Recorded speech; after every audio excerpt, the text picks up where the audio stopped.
Hello guys, Radhe Radhe, नमस्कार। कैसे हैं आप लोग? गाइस, आज मैं आपको हिस्ट्री के बारे में कुछ बोलना चाहूँगी।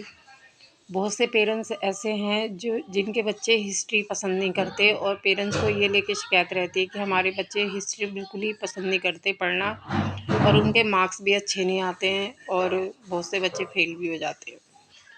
तो बच्चों में ये बोलना चाहूँगी आपको, हिस्ट्री पढ़ने का सबसे आसान तरीका है कि आप हिस्ट्री को पहले जो भी आप चैप्टर पढ़ते हो उसको पढ़िए और समझिए कि उसमें लिखा क्या है और किसके बारे में लिखा है।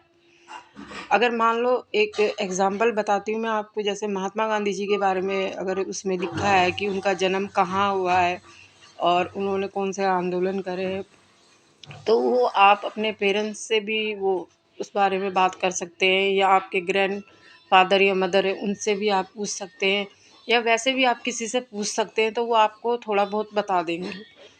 और आप उसमें लिखा क्या है मेन तो वो समझिए, 3-4 बारी आप चैप्टर को पढ़िए और समझिए। और सबसे मेन बच्चों को ये लगता है कि हमें सन याद नहीं होता है, हमें उसके जो क्वेश्चन आंसर होते हैं वो 3-3 4-4 पेज का एक क्वेश्चन रहता है, तो हमें वो बहुत लंबा हमसे याद ही नहीं होता है। तो आप इसलिए याद नहीं कर पाते हैं क्योंकि आप उसको समझते नहीं हैं बिल्कुल। अगर आप उसको समझ के पढ़ेंगे तो मुझे नहीं लगता आपको याद करना पड़ेगा, क्योंकि हिस्ट्री में याद करने वाला तो कुछ भी नहीं है ऐसा खास। हाँ, समझना ज़रूरी है। अगर आप किसी चीज़ के बारे में हम उसमें लिखा है तो उसको समझिए कि इसके बारे में लिखा है क्या है। और आप अगर वो कुछ बोलेंगे कि आप सोचेंगे कि हम इसे याद करें, तो बड़ा मुश्किल हो जाता है याद करना, क्योंकि हिस्ट्री वाकई उसके क्वेश्चन आंसर लंबे रहते हैं, तो वो सम याद करके मुश्किल हो जाता है बच्चों के लिए। हाँ, उसको समझ के आप लिखोगे तो आपके लिए कोई मुश्किल नहीं होगा। सबसे मेन बात ये है कि आप, जैसे बहुत से बच्चों को मैं ये बोलना चाहूँगी कि अगर आपको कोई मूवी पसंद आती है, आपकी फेवरेट मूवी है, अगर मैं उससे आपसे बोलूँ कि 4 साल के बाद मुझे उस मूवी के बारे में कोई स्टोरी लिख के दिखाइए, तो आप बिल्कुल आसान तरीके से स्टोरी लिख के दिखा देंगे। और यहाँ तक ये भी बता देंगे उसमें किरदार के नाम क्या थे, उनकी ड्रेस क्या थी, बिल्कुल आप बता देंगे। आपको आपको 4 साल के बाद भी वो सब कुछ याद रहेगा। इसका रीज़न ये है कि आपने उसको अच्छे से देखा और समझा है, तभी आपने उसको याद रखा है। तो वही हिस्ट्री का भी है, आप इसको देखिए, समझिए और जानने की कोशिश करिए है क्या। और दूसरा ये है कि पेरेंट्स से मैं ये कहना चाहूँगी कि आप बच्चों को जब घुमाने ले जाते हैं, जहाँ भी आप घुमाने ले जाते हैं वहाँ के बारे में बताइए, समझाइए। जैसे कि आप कुतुब मीनार लेके गए हैं, तो कुतुब मीनार के बारे में बताइए, किसने बनाया है, कहाँ बना है, कैसे बना है, कौन से सन में बना है, ये बताइए। जैसे आप लाल किला ले जाते हैं, जो भी हमारे ऐतिहासिक स्थल हैं, आप बच्चों को अगर वहाँ ले जाते हैं तो वहाँ के बारे में आप बच्चों को समझाइए जितना आपको पता है। और फिर कई चीज़ें हमारे उसमें लिखी होती हैं, क्या कहते हैं, जो हमारे बोर्ड वहाँ पे लगे होते हैं उनमें लिखा भी होता है, तो आप उसमें लिख के नोट्स आप लिख के घर ला सकते हैं कि वो क्या बताना चाह रहे हैं, किस चीज़ का। फिर उसी चीज़ को आप घर में आके पढ़िए और समझिए।